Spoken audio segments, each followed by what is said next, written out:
I went from a broke college dropout, no money, no savings, no future, everybody against me, to making over six figures in the fitness industry, being responsible for some of the most expensive and important operations in the fitness industry, such as launching Orange Theory Fitness's flagship in Manhattan, overseeing over 15 locations, and doing it all under the age of 30.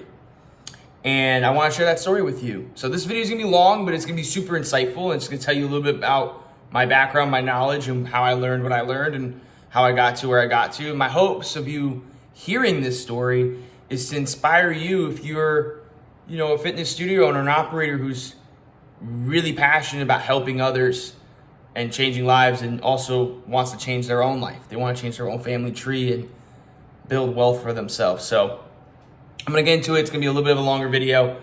I do have some notes just to keep me in track because I don't want to just go on tangents because I can. But I want to tell you my story. And I really hope some of it, even if there's one little thing in here, that it resonates with you so that you can go out and really live the dream that you want to live with your business, with your studio, and what you're doing. So getting into it, I was horrible in school. I failed everything. I was just not a very focused student. I just couldn't focus. You can call it ADD, you can call it ADHD. I mean, I don't know what it was. I just could not read and study. And I struggled a lot with it. I really did. But I was also really good at some other things like music. Music was actually my first love. And I really put a lot of emphasis into a music career, from grade school all the way to high school and even into college. I used music as a tool. Everybody had I noticed that in my pool of people, or the kids I went to school with, that everybody had some special thing, right? Where they were a really good athlete, they were brainiacs, or they were artistic. And I was a heavy metal guy. I was inspired by Metallica after seeing them in 2009 in January and seeing the lead singer, James Hetfield, just fucking rocking out there. And it totally changed my world of what I wanted to do. And so I didn't care about grades. I cared about music. And unfortunately, that doesn't really work in society of getting a good education where you need to go. But, I was sent to boarding school because I just could not handle doing all this stuff on my own in terms of studying and getting the work done. But I got into boarding school and I did well because when you're in boarding school, you have no choice but to do the work. Like you're on a strict schedule, and you have to get your stuff done. And the teachers live on campus. I mean, it's really impossible to do bad, right? When everything is there and you're very scheduled in what you need to do, which taught me a lot of great lessons about scheduling my life. So I'm very grateful for that experience. But music was the driver. Like I wanted to live in a van and travel the world and do the rock and roll thing. And I remember applying to colleges and just getting rejection after rejection after rejection because my grades were shit. I mean, they weren't too bad towards the end of my high school career. I went to boarding school my junior year of high school. But, prior to that, I mean, my grades were like the 2-point something, 2-point trashes, right? Really bad grades. But I knew I had to get in college. My family was going to drive me nuts if I didn't go to college. So I saw that there was a school called Berklee College of Music in Boston that didn't look at grades. They looked at performance and they looked at how well you were as a musician. And it was an audition based. So I auditioned for the school and I did early action. So it was like, if I got in, that was the school I was going to. And I mean, that was really the only other school I applied to. I think I applied to 2 other ones. I didn't really want to go to. And I remember January 2014 where I got the letter saying that I didn't get in. I didn't get into Berklee. And I was devastated because now I'm in this position where I don't have a college to go to. My family's freaking out and thinking that I'm just a lost cause at the moment. So I didn't know what to do. And, I actually spoke with my mom about this. My mom's a saint. I'm grateful for her. She's always been my rock. And she told me that I need to find a way to get into Berkeley, that I need to go and speak with the admissions director. And I thought, they already sent me the rejection letter. How are we going to overturn this, right? And I don't know what it was in what my mom told me, but she made it sound like it was possible, right? And I just decided to believe in it. I decided to say, look, I have no other options, right? Option that I already know I have is that I'm not going to college, and that's not going to work. Like, that's not acceptable. So what's the worst thing that I can do other than just writing an email to the dean of admissions and seeing what happens, right? If they say no, they say no. So I wrote, I think, 3 emails in the course of 3 days requesting to meet with the dean of admissions. And on the 3rd email, he was open to having an in-person meeting. Now, at the time, I was living in Connecticut. That's where my boarding school was. And Berklee College of Music's in Boston. So I had to skip school, which was not the right thing to do. And there's a lot of these scenarios where the right thing to do was not done. But I skipped school and I took a Peter Pan bus to Boston. And I had to be back the same day so that I wouldn't get in trouble in school. So literally booked a round trip, and it was like in a course of 2 hours. I gave myself like a 2-hour window. So got on the bus, headed to Boston to meet with the dean of admissions, and I sat in his office, and I did something that I don't think I ever thought I could do, and was extremely nervous to do it, but I knew that that was my moment, that I could literally change my life and what I needed to do. Because if I go back without getting an acceptance letter or getting something that's going to get me into Berkeley, it was not going to be good. All this effort, this sacrifice was just not going to be worth it. So I went into the dean of admissions office and I sat down with Mr. Bracken. That was his name. And I told him, and I gave him like references. I got references from the School of Heart, from a lot of different places saying that I was capable of being a Berklee College of Music student. And I told Mr. Bracken that I would not leave his office until I got an acceptance letter for the fall of 2014. And, he kept saying, well, look, it's really competitive. It's really tough. You can try again. And I said, I just wouldn't leave. And I got to a point where I think I was nervous that I was going to get escorted out from security because I was so aggressive about proving that I could be there, that I was just capable enough to be a part of the program.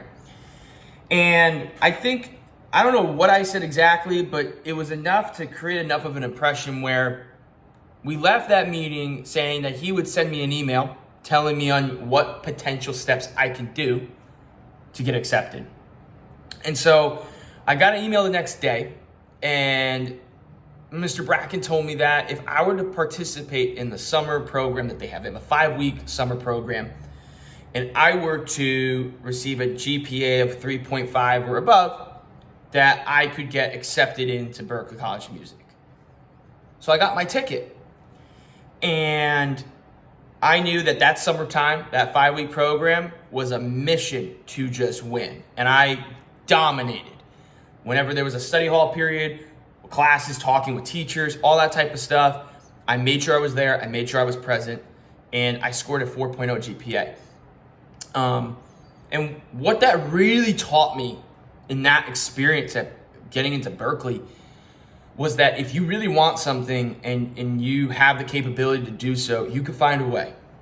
And so that mentality and that moment in my life has now been such a major staple throughout the course of my career. And you're going to see a lot of patterns of that through my entire career, where I just don't accept defeat. I do not accept failure. I live there's no options mentality. Like, there's no other option but to win.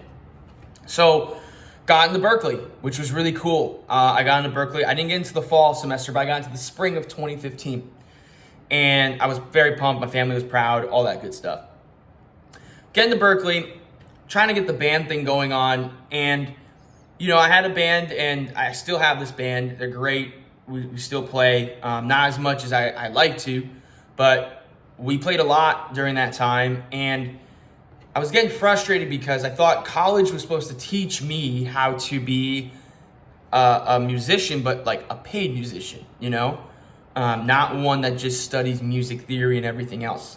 I was not interested in learning about Mozart. I was not interested in learning about all these different types of music things. Not to say that they're not important, but I just knew that the people who I looked up to never had really education in music. So I thought, okay, a college that has so many great musicians that have left it and have succeeded in their professional careers, they should teach me how to make money in this. And I learned a lot of these musicians actually never graduated. They they dropped out. And Berkeley has this idea where if you complete one semester, you're an alum. So it seemed to be a very consistent process at Berkeley where if you didn't graduate, it was okay, you were still an alum. So I'm still an alum, even though I dropped out. But prior to dropping out, running a band is running a business. And we needed money. I needed to be able to pay for travel, needed to pay for promotion, merchandise, all that type of stuff. And fitness had always been a very important thing in my life. I always was exercising, working out, all that type of stuff, loved going to the gym. And so I thought, you know what? A great way to save some money and make some money is to work at a gym. So right next to my dorm, there is in Boston, there's a building or an area called the Prudential Center, and there was a gym called Boston Sports Clubs. Just walked in and said, hey, looking for a job. Want to know if you're hiring. We'll do anything. Just a college student who needs to make money. And I got hired as a front desk employee, welcome team, as they called it. And, that was fun. I just was at the front desk, key tag, check in, saying hi to people, and I got to work out for free, and I got paid, I think at the time it was like $7.25 an hour. One of the things, though, that I was naturally good at was getting people to join. And it wasn't me like selling, it was just me talking to people. And I think because they saw me working out and I talked with so much passion about fitness that people were just inclined to join. And the memberships weren't that expensive. They were, they weren't Planet Fitness prices. They were about, anywhere between 60 and I think $100 a month for the gym to have all the locations, all that good stuff. And at that time, I realized that, man, I was making a lot of money here. And when I say a lot of money, I mean, I was able to buy food and go out, right? I wasn't putting anything in savings. It wasn't enough to do that. But I was like, man, I have some freedom here. I have some ability here. And I just loved what I was doing. And it got to a point where my manager suggested that they move me into a membership consultant position. So that role was specifically sales, right? So if anyone came in and they wanted a membership, we would direct them to the membership consultant, which was me at that time, and we would just sell the memberships. And I crushed it. I feel like sales and communicating is a very natural thing for me. I don't know where it comes from, but it's just very natural for me to do so.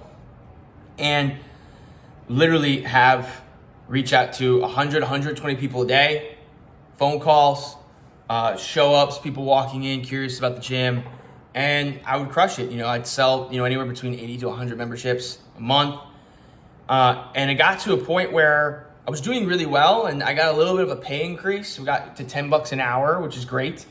And then I would get $10 a sale. So I was doing pretty well, but it got to a point like after a year of doing that I just felt capped. And I realized that my mentality is I want to grow. I want to keep growing. I want to keep getting better. And at that time I was also in school. So I was trying to balance school and this job, and it got really blurred where I was starting to really perform badly in school, but I was performing really good in my job. And I got, eventually with the grades that I was having, I actually got suspended from Berkeley because my grades were so poor. And when you get suspended for academic reasons, you actually have to go to a community college to do a semester there to prove that you have the academic qualifications, that you've proven that you can, get back on your track, and then you can go back into the next semester. And my family was furious, and I get it. They're paying for this college, and I wasn't, utilizing it. And, even me today looks at that and kind of is shameful of that because, my family invested money and I'm, I don't want to say I'm taking advantage of it, but at the same time, I just don't think it was my path. And as I said in the beginning, like, I didn't really want to go to school. I had to because my family really put that pressure on. And they hated that I worked at the gym. They absolutely hated it. They hated that I was doing it. They thought it was nothing. They thought it was like, oh, you're going to be in the gym. Like, what kind of, life is that? Very cool for you, blah, blah, blah, blah, blah. And at that point, I was having a identity crisis because who am I, right? I thought I was this musician guy. Now I'm this gym guy. And so I realized that I needed to make a decision for myself. And so I decided to just leave school, completely drop out, not continue. Technically, I'm still suspended at Berkeley. So I guess I'm not a dropout. I'm still suspended. I'm still suspended. They call it an indefinite suspension until I change, do that community college thing, whatever. But then there was another roadblock in the gym career where membership consultant, I was still too young and too inexperienced to be like a general manager, but there was not enough growth for me. And so I had two choices. I had the choice of staying where I'm at and saying, oh, if I do really good work, like maybe an opportunity will come. Or I apply the same principles that I did to get into Berkeley and speak with my bosses and see if we can create an opportunity. Now, when I was a membership consultant, there was also this other position called a corporate account manager. And this guy, Michael Paddock, he's still to this day a very good friend of mine, but he was the dude who just would basically that position, what it was you partner with businesses, right?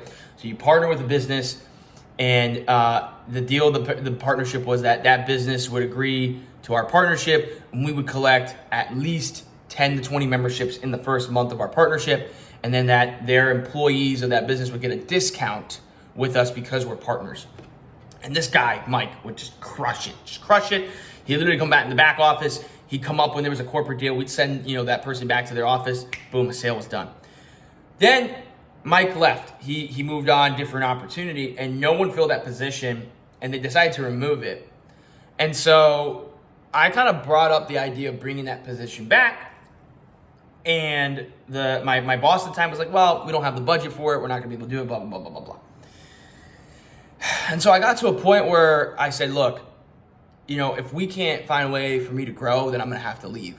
And that was a big risk for me because I didn't know where the hell I was going to go. But I knew that if I stayed here, that I was not going to grow. Like, yeah, I was making money and all that type of stuff, but my vision for myself and my life was so much bigger than where I was. And so enough conversations happened and my results were so good in what I did that they trusted a 20-year-old, okay, to become a corporate account manager. So I then became that corporate account manager and I absolutely crushed the business-to-business deals. I got put on a salary for the first time in my life, which I was like, holy shit, I actually have a salary now. Like that, adulthood like mentality, like, oh, this is real now, right? And my commissions were a little bit higher because these were corporate deals, these were bigger deals. And I just kept crushing it and doing it and building these businesses or partnerships and, I kind of built a reputation for doing so. But over time, again, that same kind of mentality came where, after a couple years, I was like, you know what? Like, I'm tired of this. Like, I'm done. Like, I can do this in my sleep. Been getting partnerships all over the place. And at that time, too, I was also responsible for the membership consultants. So now I had a little bit of a team where I had to learn how to delegate, manage people, manage personalities. And that was tough, too, learning how to do that and understand that not everybody's like you and how to manage people. But I got tired of it. And I also got tired of the change of leadership that was happening where certain people, the leadership I had previously who supported me, we all had the same vision, and then new leadership came in and it just wasn't the same. So I actually decided to take a step down from that role and just become a personal trainer and just kind of back up a little bit because music was still my passion, still what I wanted to do. but I needed to make money. And I knew fitness was my golden ticket, right? It was my ability to make money. So why would I stop doing things in fitness? So I became a personal trainer, did that for a little bit, and then the worst thing that's happened, and I'm sure if you were a personal trainer, you understand this in the fitness industry, my sessions weren't calculated appropriately. So sometimes a paycheck would be wrong. And that was really frustrating because, you rely on your paycheck. You don't want to wait another pay period to make up for the pay that you're supposed to be made. So I quit. And when I quit, I took a month off and was like, you know what? Like, I needed to breathe. I need to figure this out. Started working out a lot more and just getting myself into this mentality. And I saw on Indeed, as I was job searching, that there was an assistant general manager role for a Crunch Fitness. And so I applied. And I went into this Crunch Fitness, and this Crunch Fitness, the location where it was at, was not the best location in the world, but it was a massive gym, 30,000 square foot gym, huge, a lot of opportunity. And the assistant manager's job was to basically be a fitness manager. So assistant managers they would help the general manager and every other asset that they needed to do, but primarily was to sell personal training. So someone would join for a $9.99 membership or $25 a month membership. My job was to get them booked for a fitness orientation. They usually get one free fitness session with a trainer, and then try to upsell them to buy a higher program. And when I got the job and I was starting to work, I remember I got the job, and like 3 days in, I was really frustrated. And I was frustrated because selling a $9 to $25 membership is not hard, but selling personal training, and my base was $30K a year, which at that time was decent, at least for me, because I was broke, but I would get 10% of all the personal training sales. And where I got frustrated was the way that the gym was kept was so bad. I mean, I'm not kidding, there was shit on the walls in the bathroom. Like, cleaning wasn't being done, the equipment was broken, everything that was wrong with the gym was happening. And I was expected to sell $1,800 personal training programs. I knew I wasn't gonna be able to do that and retain that business if the state of the gym wasn't gonna change. So I actually quit because I said, you know what, like, this is too much work, I'm not gonna do it. And the fitness director at the time reached out to me and was like really shocked that I was going to quit because he saw a lot of promise in me, he saw my career. So he asked to meet with me there was a Dunkin' Donuts right by the gym. And he said, you mind meeting with me, just tell me what's going on. I'm not the person to rat anybody out. I'm not going to point the fingers. I'm going to just say, hey, this is what I see. This is how I feel. And I told him the truth. I said, look, the gym's a mess. And I can't run this operation if it's going to stay this way, if this is going to be the standard. And so I actually, at the end of that day, I got a call from the chief operating officer of that ownership group. And he told me that he fired the general manager and he wanted to make me a general manager. And at that time, I was 23 years old. And he gave me a little bit of bump in my salary. And I think he set up for a negotiation, but I was so excited just to be general manager because this was now, for me, the first time that I could really take ownership of a studio, of a gym, and make it my own, and know that from what I know and how to operate, that could really change the game. So I took the job, and in the first month, we increased the personal training revenue by 50%, which was insane. It brought so much revenue. In that business, in the big box gym world, there's a saying, right, where you sell the memberships to keep the lights on, but you sell the personal training to make the profits. So increasing personal training revenue was such an important lever to focus on. And because of my network and knowledge in the fitness industry, and because I knew so many people, I was able to recruit so many different people I knew who were trainers, who were great, to come work for me. And we crushed it. We had an amazing, amazing year. And this was at a time where I was still learning. But at the same time, while I was crushing it, I was still learning myself how to be a leader. And one of the hardest things was understanding how delegation worked and how to really work with your team, especially when I was the youngest person right? I was the youngest person in the whole operation, and people had to listen to me. And I think, there's a lot of people who have issues with that, right? They don't want to take direction from someone younger than them, and I didn't know what to do, and I made a lot of mistakes. I hired the wrong people. I have so many stories about my experience there, but to sum it down, I was working 14, 16-hour days every day. So my goal of like making money and doing this stuff and also playing with my band, like it just didn't work out because I was spending so much time in the gym. And my direct report was the chief operating officer, and he was based out of Jersey. So I'm in Massachusetts, he's in Jersey. We have phone calls every day, but he's not there to really guide me and help me. And he's not available. He's running all these other locations too. So it was really on me, and I got to a point where I was just done. I was so fed up. I was making this company so much money, and we were doing really well, and I just didn't see any growth. There was actually a promotion opportunity for me to do personal training sales for my location and another location. And I turned it down because it didn't seem like it was really the direction I wanted to go. Like, I understand I was a really good closer and really good at making deals and really good with marketing. But I didn't want to do that. Like, I wanted to have a team and really build something. And so I decided to walk away. And that was in 2019. I decided to walk away in September. And I was in a really, really low place in my life. Because I realized, like, wow, I sacrificed all this time. I built all this career stuff. And now I went from, this general manager role, and I'm going to quit. And I actually took a job as a bouncer at a bar that was right by where I lived. And it definitely, it messed me up a little bit because, again, going from working really hard to get into that type of leadership role to going to become a bouncer was really frustrating. But it was what I needed. I needed to take a step away, and I needed to just breathe and understand that this just wasn't for me. And so I became a bouncer for a few months. And during that time, I would literally be at the front door. I'd check people in, and then while people were drinking and all that type of stuff. And this bar is a shithole, okay? Love it. It's a really cool place to work, and get experience, but talk about like dive bar, okay? In Boston. Okay, so imagine the chaos and the fights and all that stuff, like had to get involved and all that type of stuff. But when that stuff wasn't going on, I was on my phone and I'd look at Indeed and see what other job opportunities there were out there.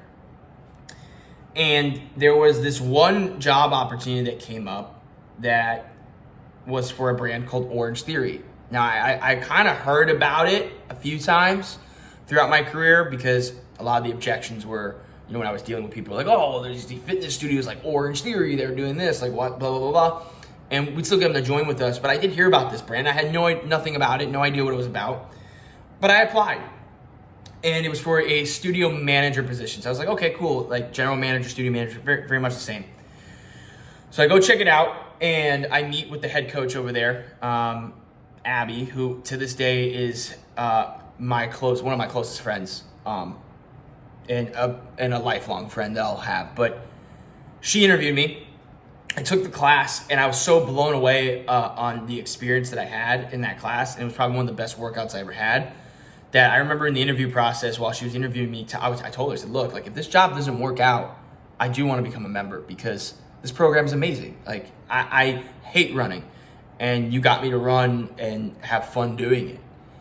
And I think from my experience and the way I communicated and the way I was, I presented myself, I was able to get the job. And that job took place in December of 2019.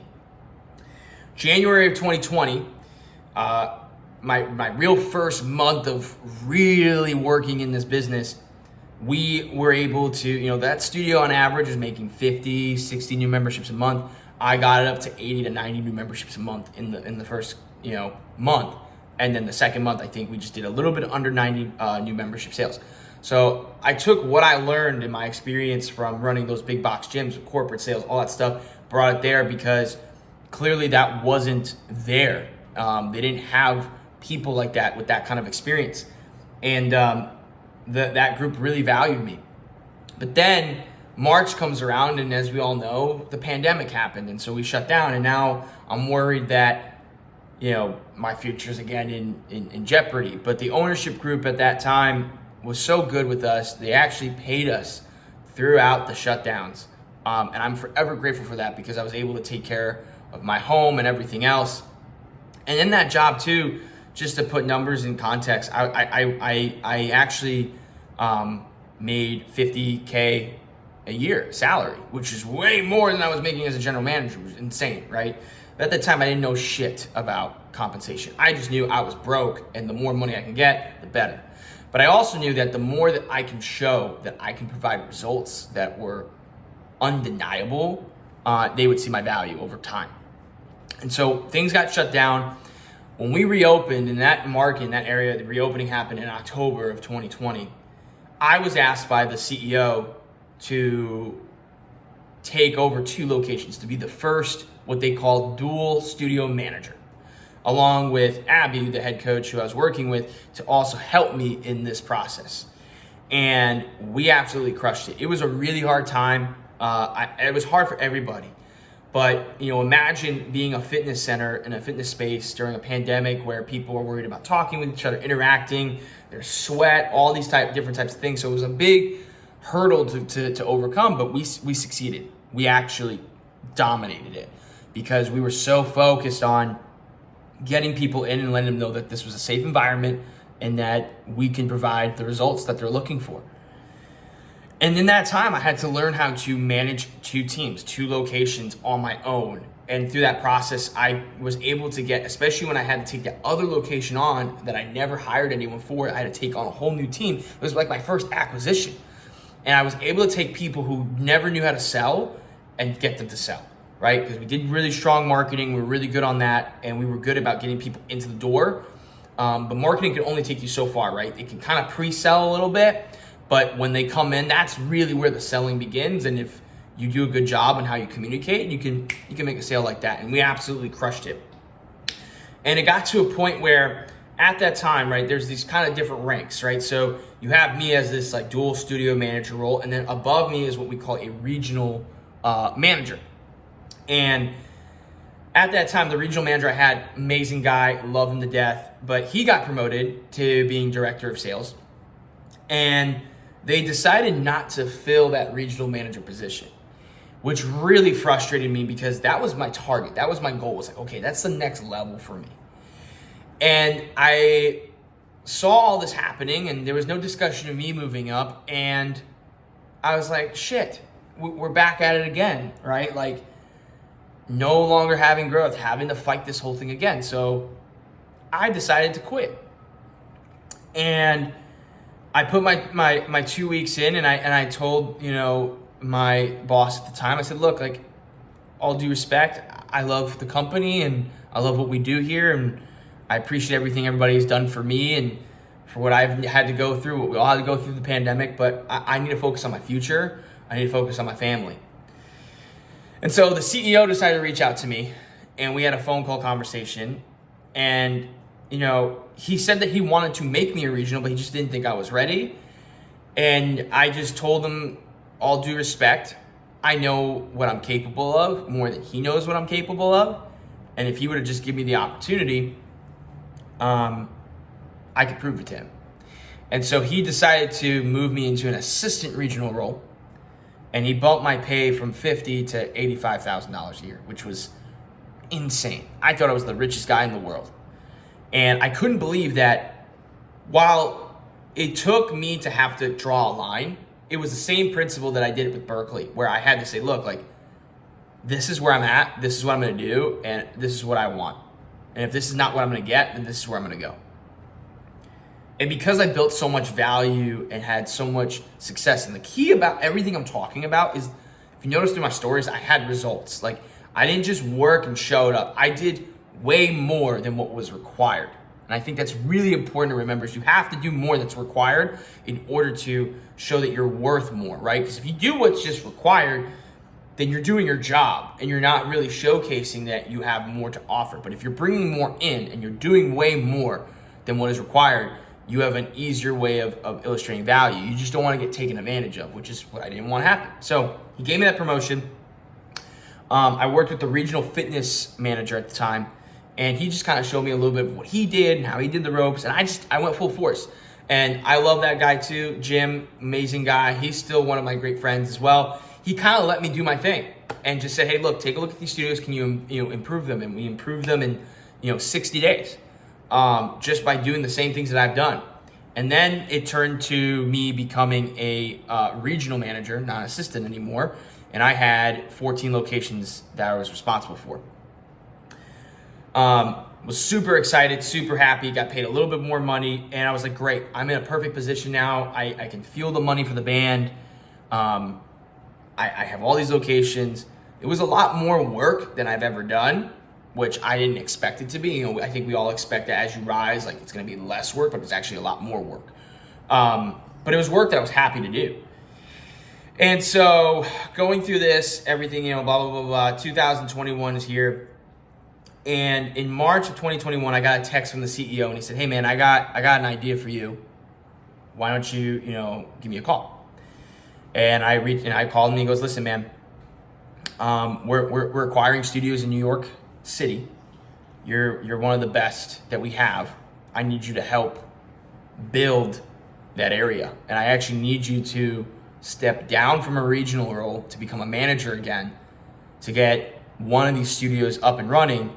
And then we're going to open up the flagship of Orange Theory, and you're going to be a dual manager with 2 assistant managers running those 2 locations.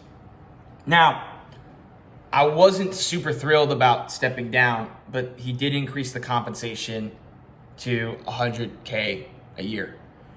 And I negotiated, and I said, look, if I'm going to take a step down and I'm going to move and change my whole life for you and this dream that you have, then I need more money. And he gave me more money. And so I got there, I got to New York, just had that one location in the East Village, and we were able to grow that studio by 75 members in 30 days. And again, it's applying the systems and the marketing and the sales strategies that I have, and I just taught the teams that and created the buy-in. And then what happened was there was a regional there, but that regional just didn't make the cut. And at that time, again, I had another kind of scenario where the executives would come visit, and then they would ask me about how the region's operating, what we can do better. And I had to be honest with them. I said, listen, you want this region to perform better. You want me to do all these things and give you all this information. You got to make me the region. And it got to a point where, again, I drew that line, okay? And because my results reflected and I was able to do all these great things, they then made me the regional for New York. And they changed it to a regional director role. So now I was a director of New York locations, but then I also had some other locations in Pennsylvania that they wanted me to look at. So now it's no longer just in one state. Now it's in multiple states, a lot of traveling, all that type of stuff. And we still had to open up this flagship location for Orange Theory. So that means now I have to hire a manager, get everything set up for that location. And so this is now 2022. We open up the flagship location. At that time, right prior to opening, we had no leads. We had no leads because the digital marketing was not done appropriately. And I'm not going to blame anybody on that. That it is what it is. But again, I don't accept defeat. So we had to open the studio with a member number that was required, and we hit that member number through guerrilla marketing tactics, through conversations, through every possible way that we could get business in the door that wasn't just being done for us. And we did it, and we were making $100K a month, and it was insane. And then I got the other studio to make $100K a month. And so we were just crushing it. We're having a good time. And I was able to really build an amazing team for a few years in the New York markets and the Pennsylvania markets. Now, through that time, there were a lot of changes that happened in leadership. And this seems to be a very common theme in my story, if you're paying attention, right?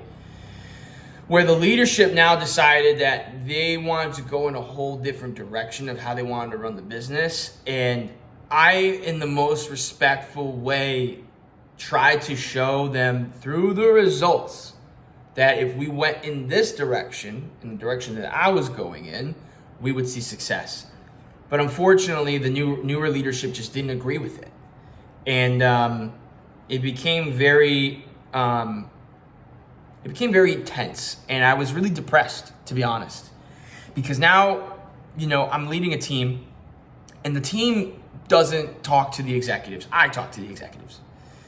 So they don't understand why, even though we're getting results, we have to change our platform, and they have to hear it from me, and I have to explain it to them, and I have to explain it appropriately because, you can't shit talk people and expect other people to follow through. But it got really hard. It got really hard to have these conversations with my team members because they were right on a lot of things. Like, we were crushing it, we were doing it the right ways, and how we're doing it, but our leadership just did not want to follow through.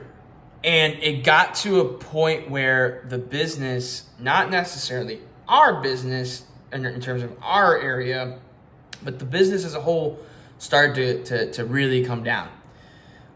In 2024, we were doing good. We started the year off at a 24% increase in membership growth. Everything was great, but there were a lot of things that happened in that process where certain deals and promotions we were offering just didn't align with how we were going to make money. And every time I would try to fight, again, it was a fight back. And every time I would ask for data, proof, all that type of stuff, I just wouldn't get it. And it got to a point where they decided to sell a bunch of locations. A bunch of them were in my territory because we had the highest overhead. Even though margins were good, even though we provided some profitability, it was just a lot of money to fund and operate these locations. And when you're not doing well, the fastest way to make money is to cut expenses. So even though I was a top performer, even though I crushed it, there's a plaque back there that I won, being the top regional director in the company. They got rid of those locations, and I got a phone call telling me that they no longer have a spot for me. And this was after working for them for 5 years. And I couldn't believe it that they said they didn't have a spot for me. At that time, I kind of saw this was coming, but I didn't really think it was going to be a reality. So I started thinking about what's another way for me to make money in what I do and what I love doing, which is helping people, servicing, and especially in the fitness industry. And I realized that there's this idea of consulting, which I never really heard of or really thought about. And there's a way where, someone like this guy I heard of, Alex Hormozy, which I'm sure you all heard of, where he started a company where he would go and turn gyms around. I'm like, that's literally what I do, but I do it as an employee for an organization. So I kind of started building my reputation on that online. And I think that subconsciously, pissed off my leadership because they didn't want me to do that type of stuff, but I didn't care at that moment. And I realized in that moment too that, there is a chance that I might lose my job because of this, but I was so frustrated with where I was at and what was going on, and the morals and ethics were just not right. So, like I said, time came, August of 2024, I got a phone call saying that they were letting me go, that it was due to selling off the locations. They don't have room for me, so they gave me a severance, which really wasn't much, to be honest with you. And they said good luck. And so I was at a crossroads again. It was like, what do I do? Well, I realized that every time I started working for somebody and I started making them money, I wasn't getting the benefit. And I feel like that's not necessarily how all businesses work, but a lot of the fitness, this is the third fitness company I worked for. So I went really hard on this consulting idea and this coaching and really helping studios. And now today, I've been able to help a lot of studios increase their revenue, increase their sales. I helped the local Jersey studio increase their revenue by 72% in 14 days, just through telling them what to do and how to do things, how to market appropriately, right?